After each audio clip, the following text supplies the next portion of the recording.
说很像臭豆腐的炸饺子，酸菜也很像。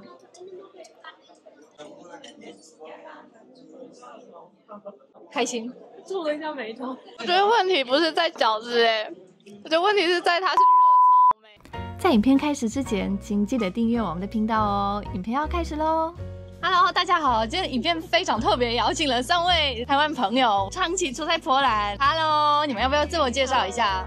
我是 Lily， 然后我现在在波兰的格但斯克大学教中文。大家好，我是婷姐，然后我也是在格但斯克大学教中文。我是伊娃，我是丽丽的朋友，这次来欧洲旅游，然后第一次来到波兰。在波兰遇到台湾人真的是非常难得的机会，因为波兰基本上也没什么华人，严格来讲啦。所以我非常好奇，你们怎么会选择来波兰？我的部分是我其实之前是住在克拉科夫，然后在之前是在南部的一个城市叫 Opole，然后到格但斯克是去年9月底的事，就是我10年前第一个参访的那个城市就是格但斯克，那时候就是对波兰的印象很好。然后我是去年9月底搬到格但斯克的。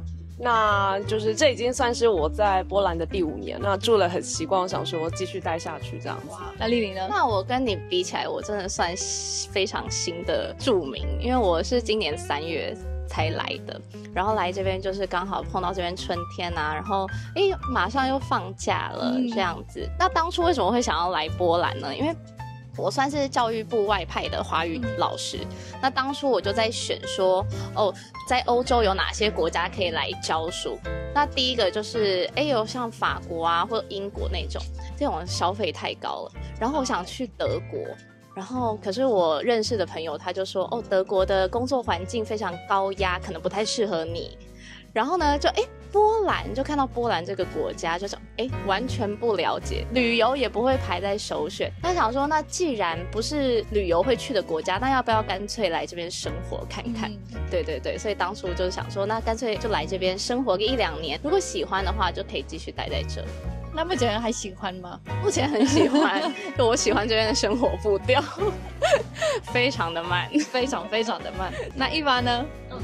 我只有来1个礼拜，然后印象超好，因为我住在学校旁边，然后它就有一个小山坡，就每一天都去爬山，然后那个山又意外的陡，可是它就意外的好爬。波兰so far就整个包含就像步调、空气也是，因为刚好是来避暑嘛，所以就觉得非常，就是一定会再回来。你们其实来波兰之前有没有什么预设在这边会是怎么样？然后后来发现跟你们想象中的不一样嘛？因为我知道台湾人对波兰应该算是比较陌生一点点吧。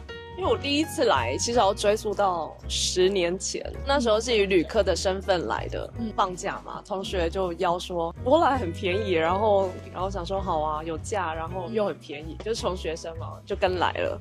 然后那时候虽然是冬天，可是就是景色都很美，参观的那个格但斯克还有克拉科夫，我印象都非常好，所以我觉得会让我想要来波兰的契机，大概就是遇到的人啊，还有那一次旅行。我觉得说真的，就是我可能地理啊，或者是记名词非常糟糕。刚开始来波兰的时候，或者是我在跟我家人聊天，我就说我在芬兰，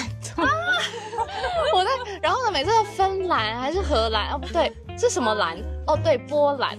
所以呢，预设可能真的完全就没有在预设什么，所以我就顶多知道它是纬度比较高，然后可能会很冷，就这样子。对，然后关于波兰的所有一切一无所知，所以我算是，因为我想说没关系，来了就是自然会知道了，来之前也没有查什么相关的什么物价，什么都没有查。家人听到你们要搬来波兰，有没有说什么？有，就是在乌克兰旁边嘛，然后我妈就说，会不会打过来啊？好像就是在隔壁。我说不会，我在格但斯克就是靠北，真的发生什么问题，我就直接飞去北欧的国家好了。还有治安嘛，他们可能会说，不知道波兰是怎么样的国家，怕会跟西欧一样，会有很多小偷啊，或者是晚上自己出去会不安全。可是实际来这边发现，就是这边是一个很安全的国家。那就像刚刚丽丽讲的，有一些亲戚可能还觉得我在荷兰还是芬兰之类的。就是上次我们那个坐计程车啦，在台北，然后司机问你说那个太太哪里人啊？然后说波兰，我说荷兰，然后说波兰，我说荷兰，然后说哦好啦，我说不用纠正，帮你决定你的国家，就跟台湾一样，每次说台湾，他们说哦台湾，对。那伊凡呢？第一印象呢？我没有预设，因为我们可能就是比较习惯到不同地方去旅游，所以就是反而就是什么功课都不做，然后一切都到当地再知道。那但因为这里信用卡 Apple Pay 太方便，所以我连到底花了什么钱也不太清楚。但是当然但是刚刚呢，就是才几分钟之前我去买了 SIM card， 这个有跌破我的眼镜，因为呢听说台币40元，然后有多少 G 呢？800G， 就是一个我无法理解的 G 数，对对对。然后它可以用1个月，对，然后我还可以去欧盟其他国家，就1个月还有5-6 G， 然后台币40，电信费真的超便宜，真的超便宜，就是那个 SIM 卡什么的。哦，所以对啊，因为我自己是400块，然后吃到饱，我本身就觉得很便宜，快那个波兰币耶。对啊，对啊，就是超便宜。然后我现在要想一下，我回去要用怎么样的方案？对，因为我觉得我们回去就是要变成那种预付卡，对对对。这个台湾的牛奶一公升你会买多少？1公升就是一大瓶这样吗？对，就200多吧。就全年的那个140、150，我不知道哎，我不是那个别的卡的那一种。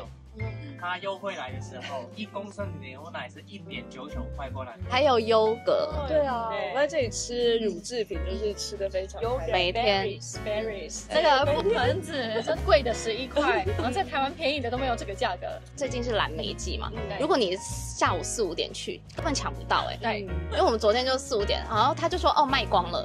因为那些就像我妈，她退休嘛，所以她就去，就一大早就看到有优惠就扫货，就买给所有的亲戚。然后她那个下午就大家下班，她也会开车送给所有的人，就说哦你要跟我订这个，然后就送给你这样子。对，所以不是自己扫货自己用，她是帮忙大家。对，因为我们昨天就是大概5、6点去，然后我觉得这个时间没有到很晚，可是他就没货了。波兰人也是不会这么晚出门的，基本上6点就已经是准备回家，不再出门。我想说 OK， 就可能至少还会有一些东西，结果就都没了，这样。那就是比较乐观的态度。对。我其实不太确定波兰人是几点下班。像我爸是7点到3点。对，就是你们都会比较早开始工作。不一定啊，像我妹就比较晚一点，她好像上班是8点到4点半，而她中间有半个小时的休息。8点算很晚。所以我觉得你说6点出去买东西，那基本上大家就已经准备要睡觉、洗澡、睡觉的时间。对，那这边大部分的人都还是早起早睡这样子，所以夜生活也基本上就可能是去酒吧，也没有其他东西，餐厅什么的。你晚上要吃东西也只剩 kebab， 或是麦当劳，运气好的话。因为我听说，我是自己没吃过啊，听说波兰的 kebab 很好吃。波兰怎么这么喜欢 kebab？ 是因为很便宜吗？还是就是很符合波兰人的口味？我们基本上也没什么街头美食，就可能在别看看，就是那个好像法国面包就长长的，然后就放 cheese 放一些其他东西，就没有其他的。那这个就还比较多样化，有一些蔬菜啊，有那个酱啊，比较健康。对，然后可能也比较方便放包包里面带走。我也觉得波兰人饮食是蛮健康的，因为常常我第一次听到我的学生啊，他中午像我之前是在美国教书，然后美国人就是汉堡啊 chips 要拿起来啃嘛，这边波兰学生是拿一袋削好皮的萝卜，然后拿出来啃。我说这就是你的午餐吗？他说对，这样子就是他可能就中午就吃这个，然后回家再吃一个比较正式的餐点。然后他说哦，难怪波兰人平均都比较瘦，因为我们其实也是那个饮食习惯跟台湾不一样，因为我们正常来讲至少吃4到5餐。那我们就第一个早餐，第二个早餐，然后回家后再是吃正式的午餐，所以那个学校里面的 lunch 就是吃一点点这样子，所以算是点心，不算是午餐了。对。而且我觉得这跟世代也有差，就是年轻人他们现在比较注重身体健康，而且就是现在有越来越多 vegan 之类的，认识一些波兰人，然后老一辈的。他们还是会吃一些比较油腻的吧，就很好吃的那一种。然后他们很喜欢那个炸东西用猪油，对，然后那个猪油的味道就非常入味，但是就比较重一点点。对，我就记得我之前住在克拉科夫的时候，我每个礼拜日真的都会听到邻居那里敲。啊，那一定要的，要敲什么呢？对，就是要敲猪排，这就是很传统的美食。而且那个声音就一定知道是猪排，对，而且是礼拜日才会有的。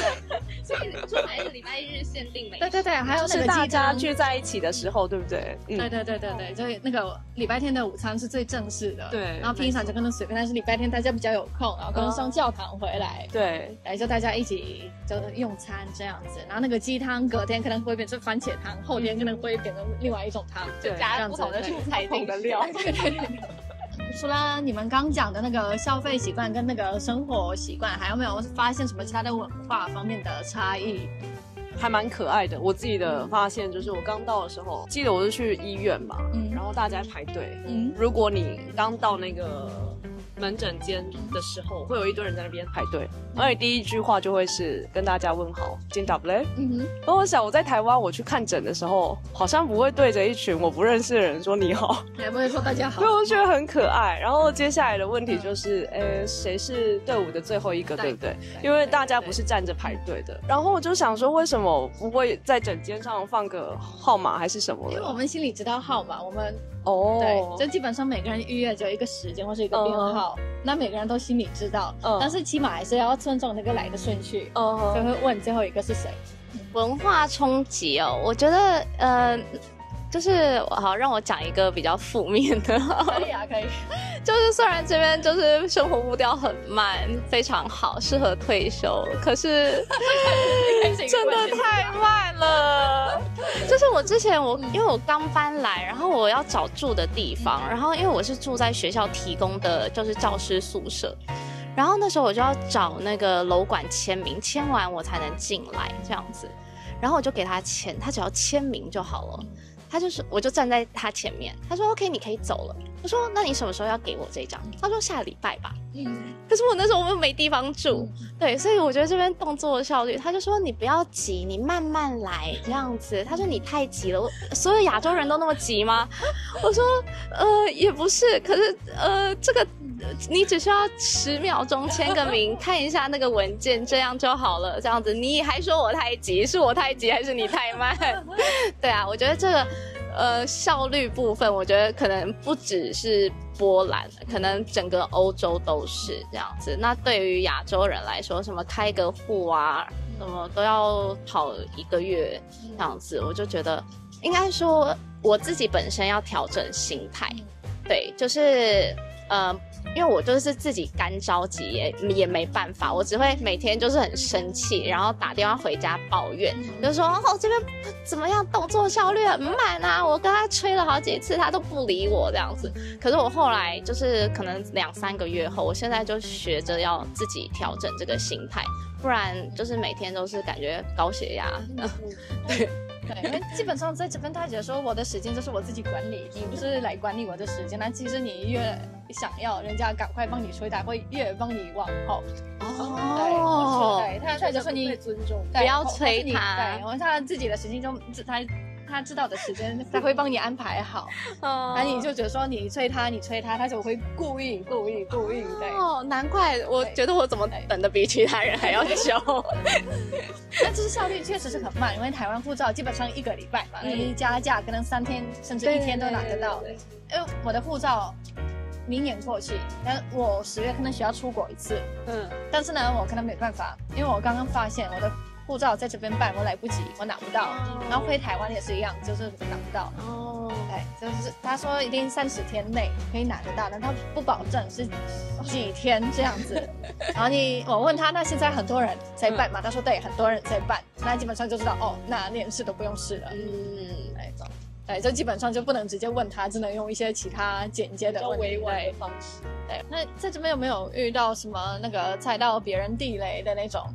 或是人家猜到你的地雷，文化差异？我刚才算是猜到别人地雷吧，催他们。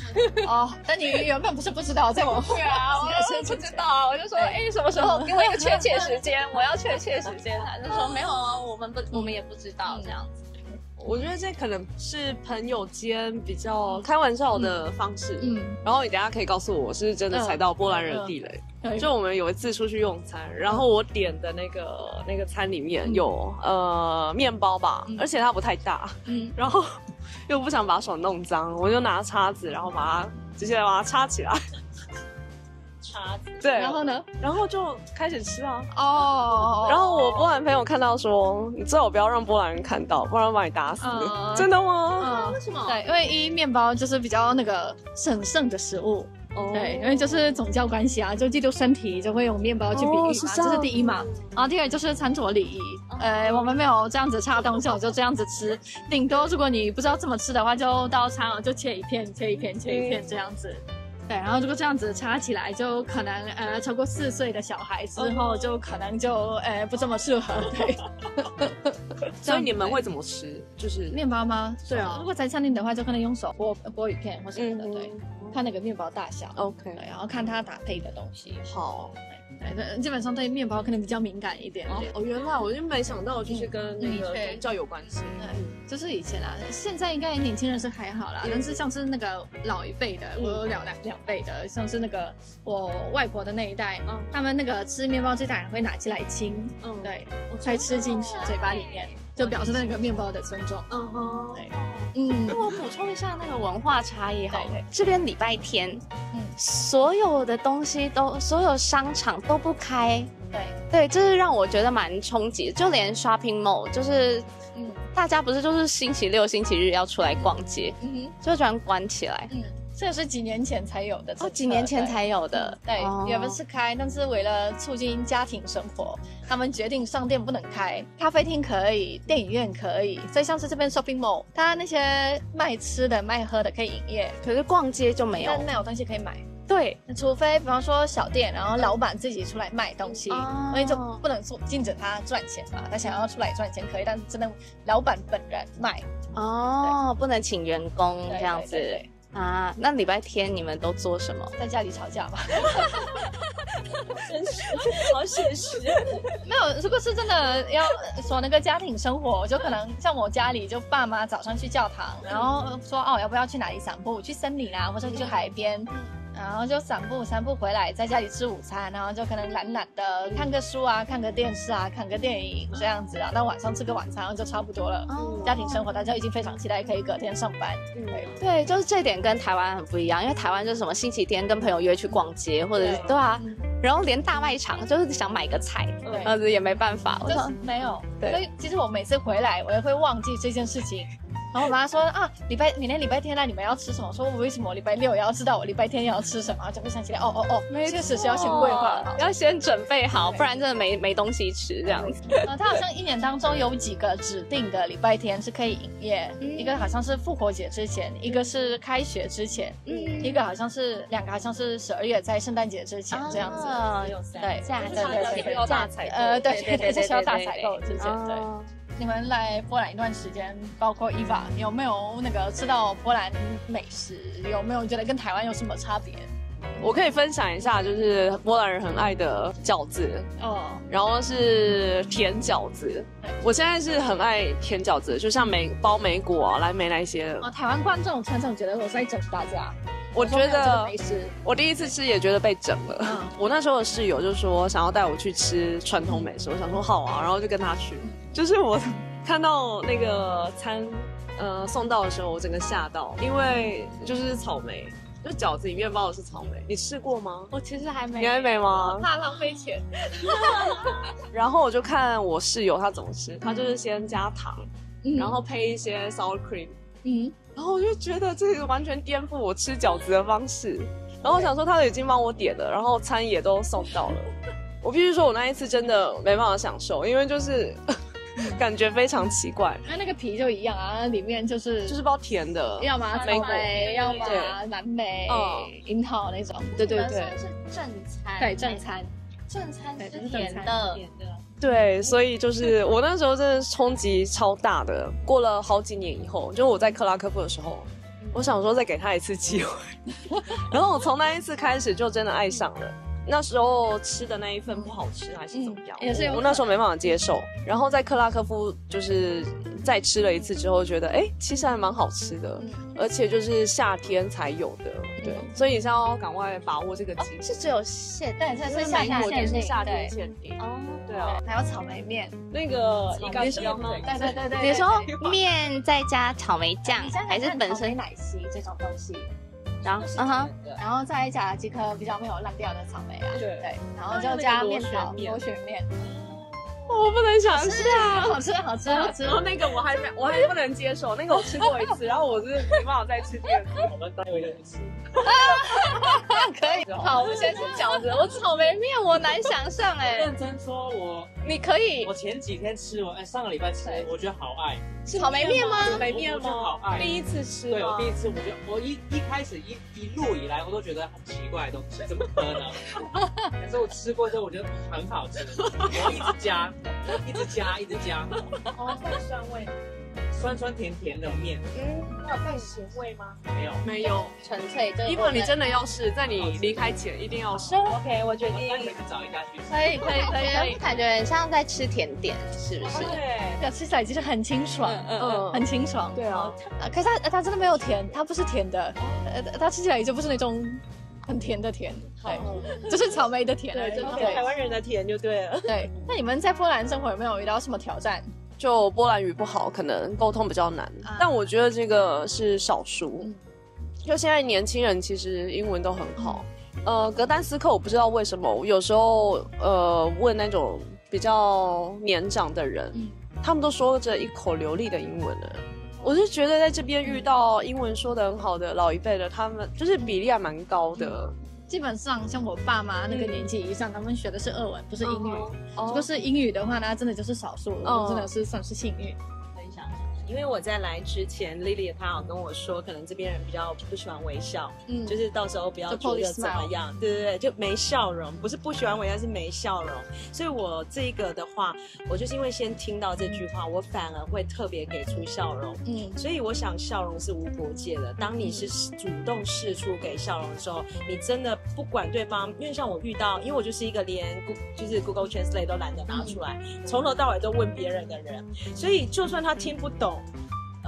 他也是想办法，所以不管他懂不懂英文，然后我先给出那个笑容，我觉得 it works。就是我就觉得，虽然你们不笑，可是其实你们非常的 nice。就是我的楼管阿姨啊，她就每天就是一张那个脸，然后她也不会说英文，可是呢，就是她就是会试着用波兰文来指引我，就是他们其实都非常热心。说到那个笑，我就是有一张我爸妈的结婚照，我找一下给你们看。这里就是 smile in Polish， 等我一下。这是结婚照，有没有看过这种结婚照？好像被惩罚，感觉是离婚了，对，很像我看过很多波兰人证件照，你们是有在证件照不能笑吗？因为我们不能露出怪表情，然后笑容就是怪表情之一。可是微笑不行，它是怪表情。真的吗？对，你要自然。所以自然就是不笑。对，它真的就是那个指示，就是那个不能露怪表情，例如笑容。对，例如笑容。对，所以笑容真的是被就是怪表情的表情。那你们住波兰这段期间，你们会想念台湾吗？我就要看从哪一个方面来讲就像家人、好朋友，还有便利性嘛，还有小吃。我觉得小吃是我真的很想念的，所以我到最后就变成自己做那个摊贩，卖什么炸鸡排啊，然后。这边真的是没办法找到，最想念就是食物吧，因为我就是亚洲胃，可是我觉得这边就是也没有什么真正的亚超，也没有亚洲人啊，应该来说。哦，对了，也是没有亚洲人。然后你说要吃亚洲餐厅，我之前去吃，然后也觉得非常是 fusion。对，就是格斯克吗？对啊，然后就不是我知道的亚洲味这样子。连川对，应该你现在也很痛苦吗？泡面，对啊，我会帮你补一些货。没有，我其实有一箱泡面，可是就觉得每天吃泡面很不健康，对，然后想吃什么欧阿米刷或者是火锅，欧阿米刷这边应该是高级料理啊，那个鹅在里面，这边鹅是高级的食材，这里的海鲜很难获取，的确超想念海鲜的。那如果有一个东西可以从台湾带回波兰，或是从波兰带回台湾，会是什么呢？从波兰带回台湾的我带过陶瓷，波兰瓷就是很有名，而且它有自己的那个花色，然后每一家店他们会有自己设计的那个不一样的花色，就很特别，还有季节限定什么的。对，然后因为现在是草莓季，它就有那个草莓限定的花色，这么可爱，超漂亮的，所以我会带陶瓷回去。哦，还有那个甜点 Dasze Mleczko 啊，这是我当女儿最喜欢的，就是棉花糖，然后外面裹巧克力的。对我来说我不太喜欢，因为太甜，可是我家人超爱的，然后每次都会带几盒回去，然后跟他们说一天只能吃2个，因为太甜了。对啊，对对对。可是我还蛮爱的，就是我会配茶，就是我觉得波兰的茶就是 herbal tea 就是很多，而且都没有咖啡因，所以我就觉得在这边茶又便宜又好喝这样子。对，所以如果我带的话，可能就带茶，因为我家人喜欢喝茶，所以我就会带很多不同的花草茶，而且它其实好像都会在上面写有什么功效，可是我自己是懒得看啦，我就可能翻译1、2个，好像就选我喜欢的口味这样子。可以拍我们家里面的，就是我爸爸的一些那个什么草什么草，超多的。然后如果人到波兰家，就是问你想要哪一个草，就会开始念家里所有的有什么那个，而且都很圆，就是它的原本的样子都保存起来，不像台湾是那种什么茶包。然后是我们家那个薄荷茶，就直接去花园就直接捡，掉就直接泡。还要带什么来波兰介绍给波兰朋友？我一定会带茶叶，还有那个什么凤梨酥，我就带过蛋黄酥还有凤梨酥，可是凤梨酥我是带给学生吃。凤梨酥的接受度好像比较低啊，真的吗？我很惊讶，因为我觉得波兰人好像比较没办法接受咸咸甜甜的。蛋黄当甜点确实是很难接受，可是学生超爱的，真的。对，我很惊讶。带什么？我只能说，如果可以带的话，我就带。因为我在这边喝的珍珠奶茶都非常的不道地，就是他们欧洲现在很流行那个什么爆爆珍珠哦，然后一般的珍珠也不太好吃，所以如果要带的话，可能就带珍珠吧。因为我之前去美国有带珍珠，可是我发现外国人好像不太喜欢吃那种台湾传统式的珍珠，就比起什么爆爆珍珠，他们还是比较喜欢，他们感觉可能那个比较细。对，就是有他们不一样的，对，有不同口味这样子。对，所以如果要带的话，可能就是带一些台湾调味料，然后带一个珍珠这样子。说到当然要做到，我们马上到了附近的餐厅来品尝波兰传统的汤和水果饺子。不好意思，我没有用刀子，有点丑。这是优格吗？是乳酪？它应该是 sour cream 口吗？草莓感，很草莓，完全草莓。我觉得比想象中好，因为我不爱厚皮，所以它还可以。对，我就不会奇怪，要试，来要试试看。这没有想象中的可怕，没有。我觉得酱要多一点点，会听跟感会比较好。可以当波兰人了耶！他这样喷吃哎，我觉得需要汤匙，需要感觉一个小笼包一样，要加酸奶。对。